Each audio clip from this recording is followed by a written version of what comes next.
overthinking and how does it impact our life? We require to understand why do people actually overthink. So to begin with, the few reasons of understanding why do people actually overthink. Maya, can you please start the slideshow?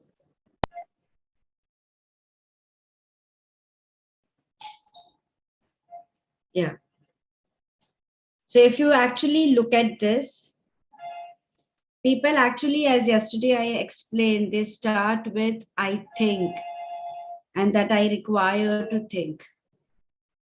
When I say I think, it's a basic necessity for me to think. Without thinking, you can't be impulsive and take actions because that is very, very hurtful. And like many majority time, it's hurting you more than anyone else. But from that, our tendency moves towards overthinking. So if we just need to cancel the overthink, I think, and then I do. Overthinking clutters the situation, as in point A. And when you are thinking, you have clarity that I'm starting from point A, I require to reach to point B, and these are the in between milestones for me. Now, what are the reasons? The foremost reason is the low self esteem. When I'm very clear about what I have to do, and I believe that I can do it, I do not need to go on thinking about it. I will immediately take action. Only where I am not having confidence in myself that what I'm doing is right or wrong, what I'm doing is exactly how I want that to be, then probably there is a lot of thought process which is going. But the minute I wake up and I know, oh, this is what I'm going to wear, this is what I'm going to eat, this is where what I'm going to do, then there is no overthinking. The second is self-doubt. Asking ourselves about our own ability or our disability to be able to do that. Doubting ourselves of what we are doing, whether we are capable of, whether I'll be able to do that or I'll not be able to do that. The third is the people who actually have very good self-esteem, people who normally don't doubt their decisions, they don't doubt their they don't question their own ability to be able to do that. They're very clear. Whatever work they pick up, they can do it very, very well. So there is no reason the number one, low self-esteem or self-doubt does not apply to them.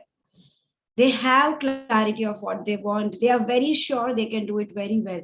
But they have this constant need for perfectionism. It has to be perfected. So probably if I have done that thing 10 times before, 100 times before, how I define that to be perfect, now my bar of perfectionism has increased. I'm not happy with what I had done before. So if I have to give a simple example, a housewife is preparing pani puri, for example. The first time she is questioning probably, like, what do I require? What would be the right amount of spices that I put in? And will I be able to make it? It applies to her. And then probably when she makes it, she knows and people appreciate and she is like, oh, I mean, this is perfect. But the next time she wants to add something more to it. Third time, probably, oh, I mean, now this is so common. I want to make it out of grapes and not out of coriander and the mint leaves. So the need for the people who are they need everything perfect. They want the decor, the bow, everything, the presentation. And that's why they go on overthinking. How do I make this better? How do I do that? And invest a lot of time into something which can be very simple. And probably we complicate the entire matter. I'm giving simple example, but this applies to life. Why are we discussing it? Because life can be very simple. Sometimes we just unnecessarily complicate it very much. The fourth reason is there are certain people subconsciously, they are very control freak. They fear losing control.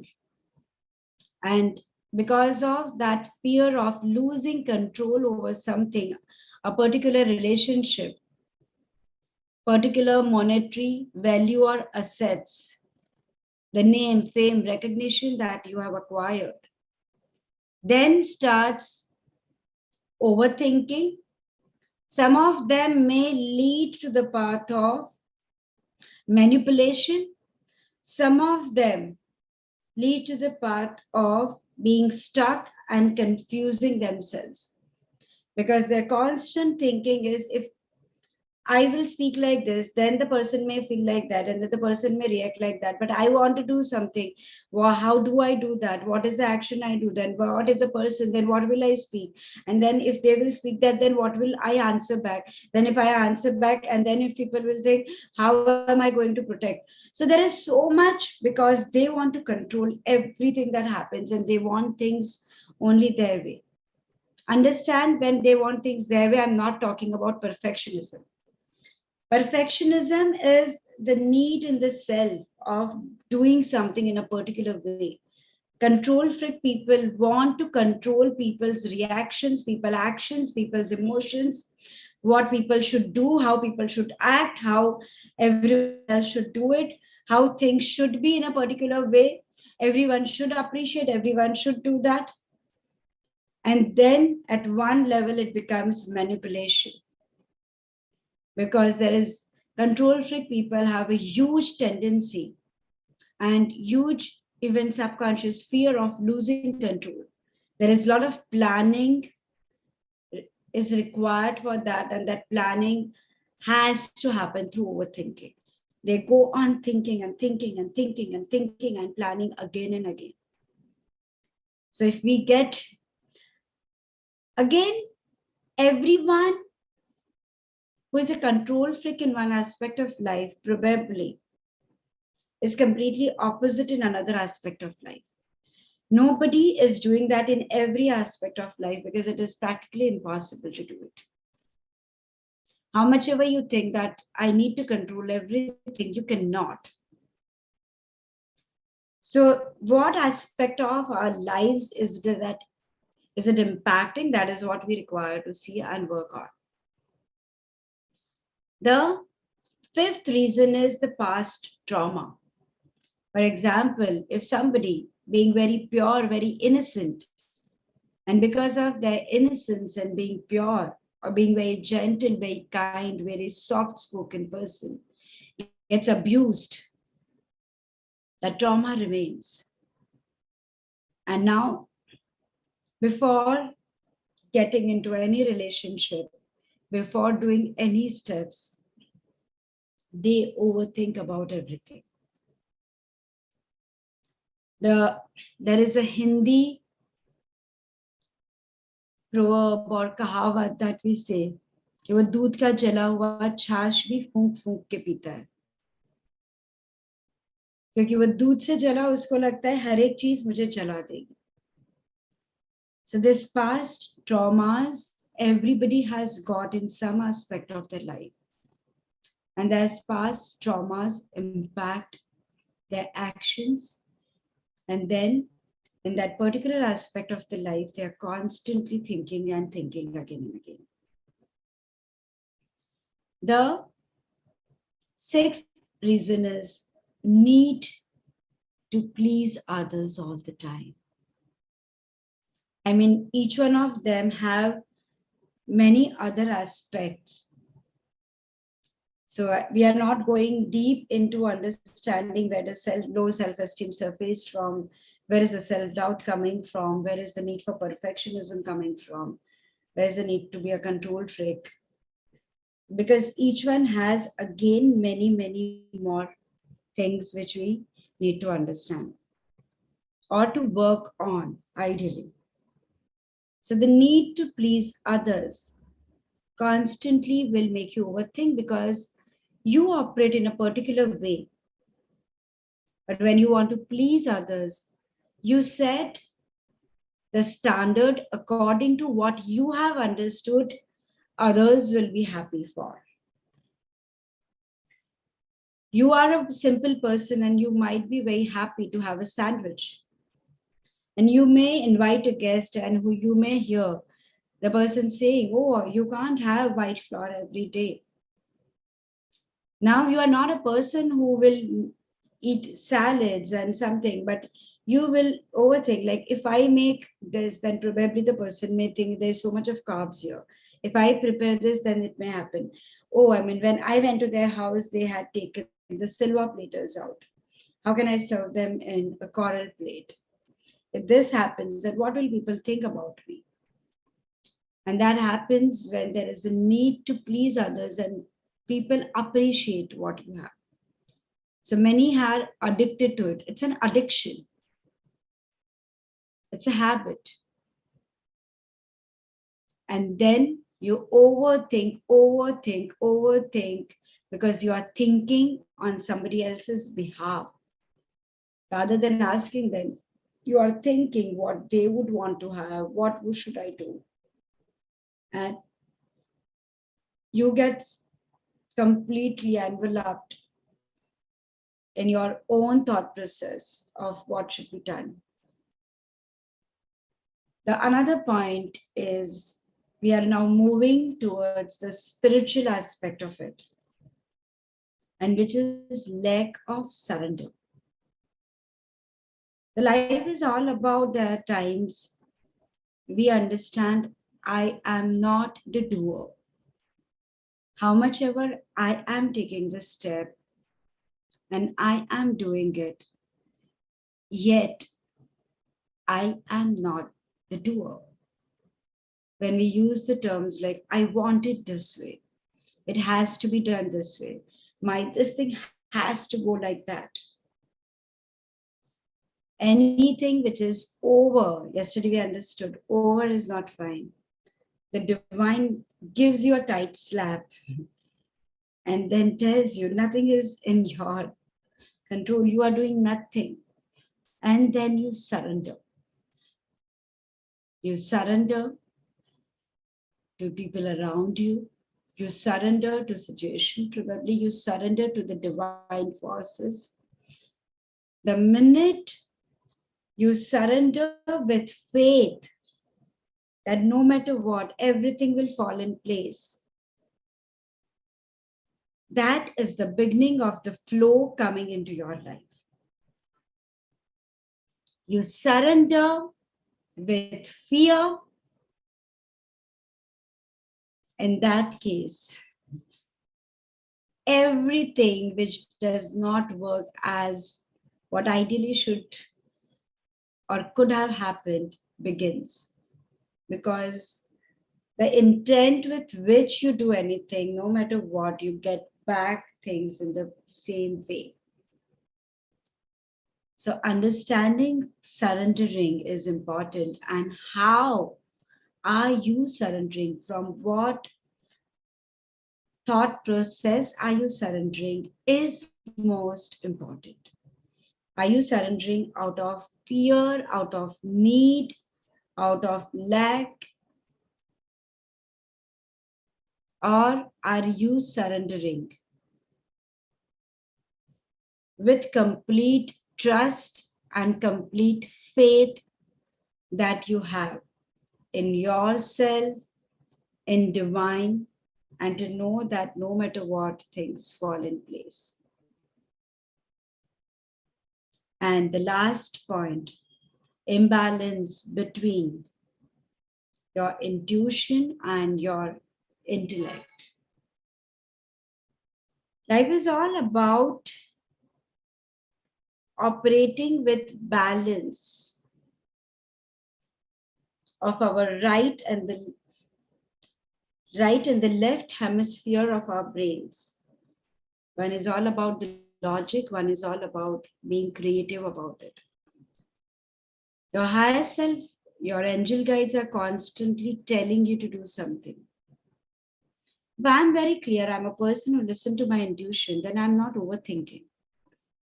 My intuition may tell me, don't do it or do something like this. At times with experiences, I have understood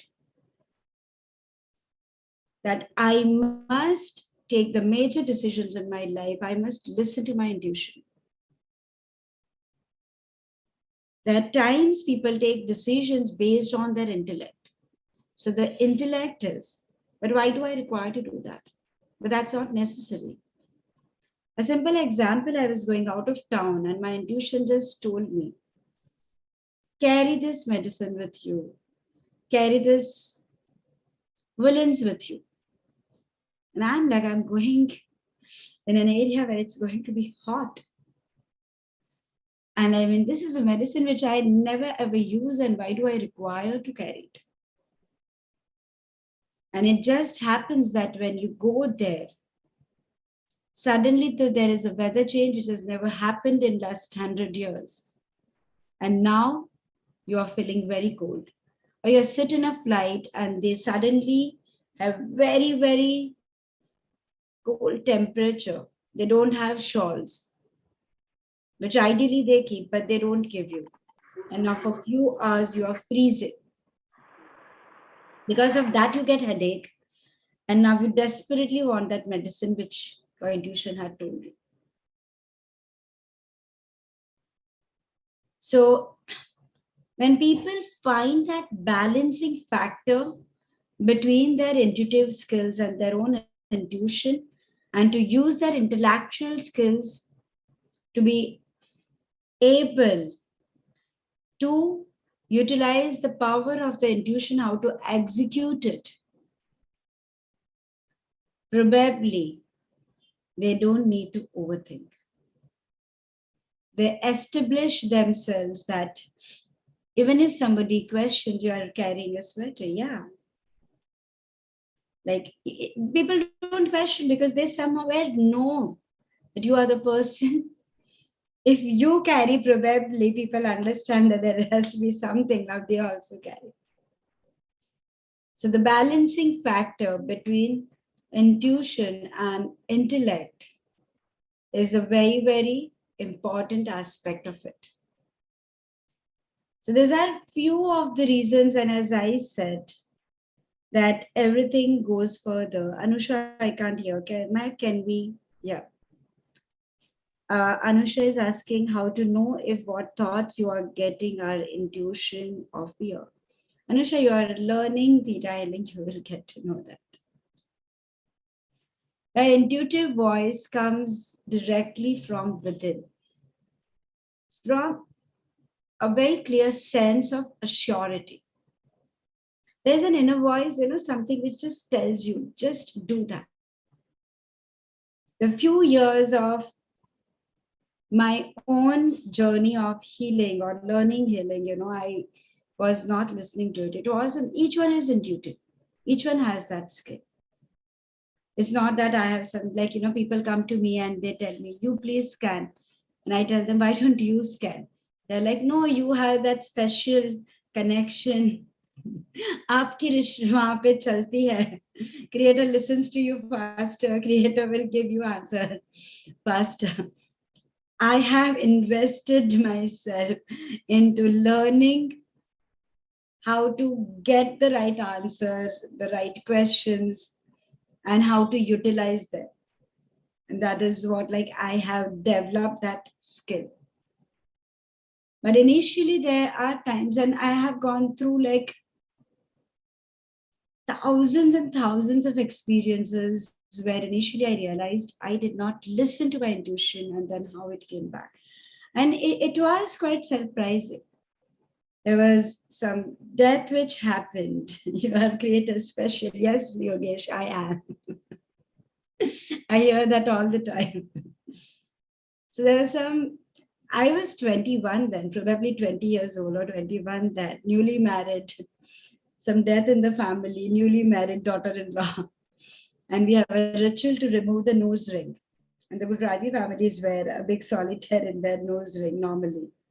My mother-in-law came at 3 in the night and told me, like, keep this nose ring in your cupboard. And I got up and my intuition is telling me, no, don't take that in your hand. Don't take that in your hand. And I'm like, मैं mummy को कैसे ना बोल सकती हूँ? How can I say no to her? That no, I'm not keeping it. You have lost your sister, but you go and keep it. I'm like, you can't be so rude. So now what do? I tear a piece of paper, the nose ring, I put it in that. I take a box, I put that paper into that. I take that box in a jewelry box. I put that jewelry box there. I open a drawer. I put that jewelry box in that drawer and lock it. And I'm like, oh, I've done my best.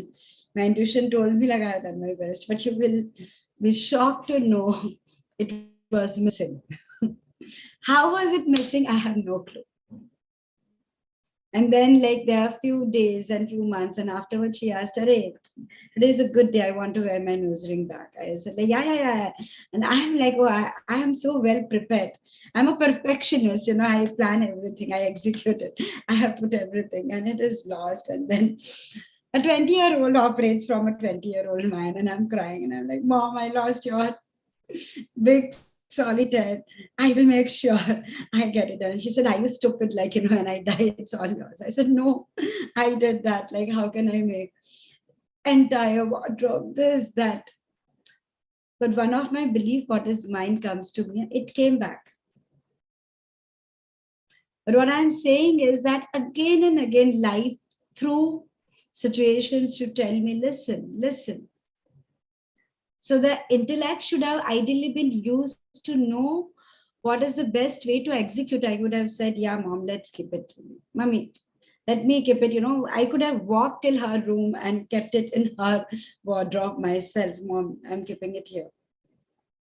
But I use the intellect to plan and execute, overthink. What do I do to avoid? What do I do? And put it in the paper, put it in the box. That is what I meant, to a balance between your intuition and intellect. Are you guys getting it? Or there are times you just listen to it, because I have learned one thing in life now. If my intuition tells me something which is very stupid, very funny, by executing it, if it is not making much of a difference, I don't question it anymore.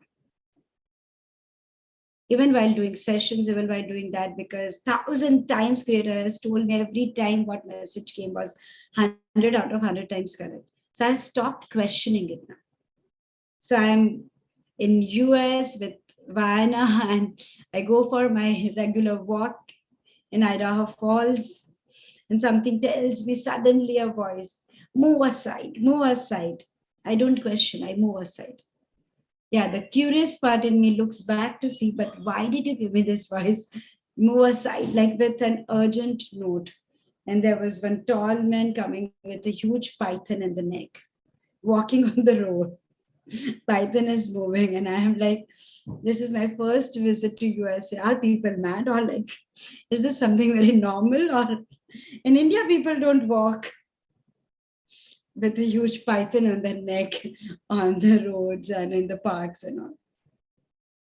But life taught me to learn to balance out my intuition and my intellect. You said something which I couldn't read.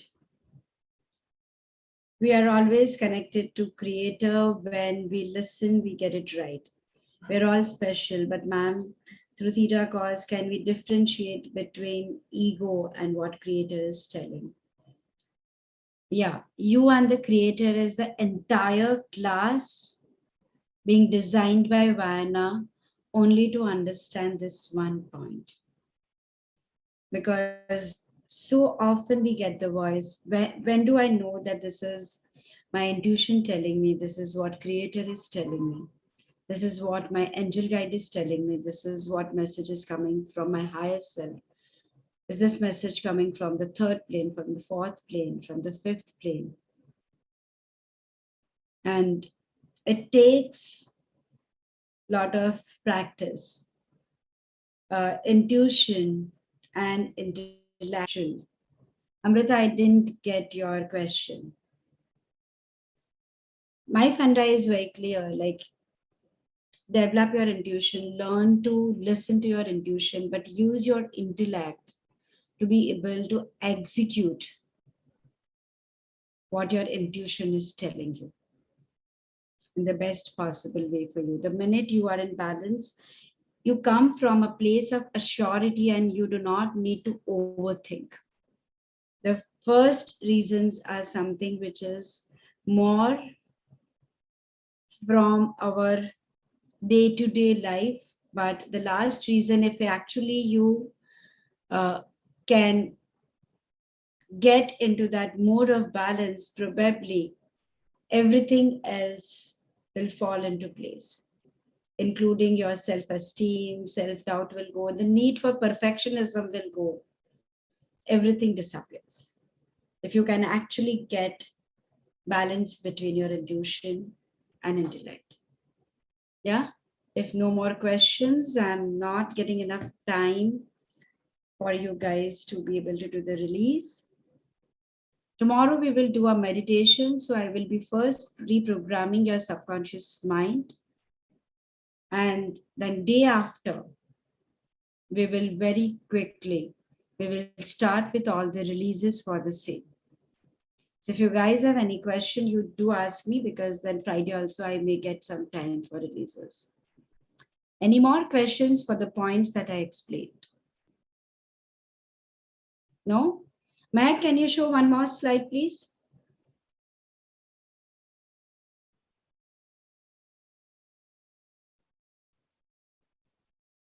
Meg, are you there?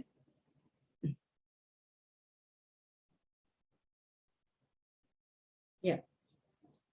So now that we have understood like what is overthinking, how does it impact, what do I require, what causes me overthinking? See, we touch base here. We don't have time to go deeper for every pointer that I'm making you guys know. So Amrita is asking, ma'am, I feel I don't know well enough to execute it. Everyone takes time. Amrita, we will teach you. As you learn, we will be teaching you. You also are learning with us. You will be learning it. Nusha is asking, overthinking can be from multiple of these points, ma'am. Yeah, multiple of these points. Probably all of them, probably one of them, or few of them. Yeah. So the slide next to why do people overthink? Let's go to the next slide now.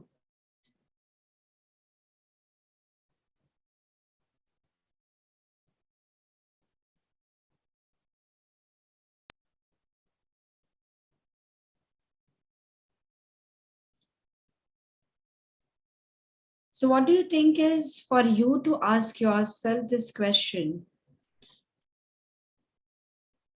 What is the aspect of your life where you have the need to overthink? As I said, you are not doing overthinking in every aspect of your life. Is that your career? Is that your relationship? Is that the money aspect? Is that who you are in everything? You have the need to do that? Then why? Why do you have the need to overthink all the time? Next slide, Mehak.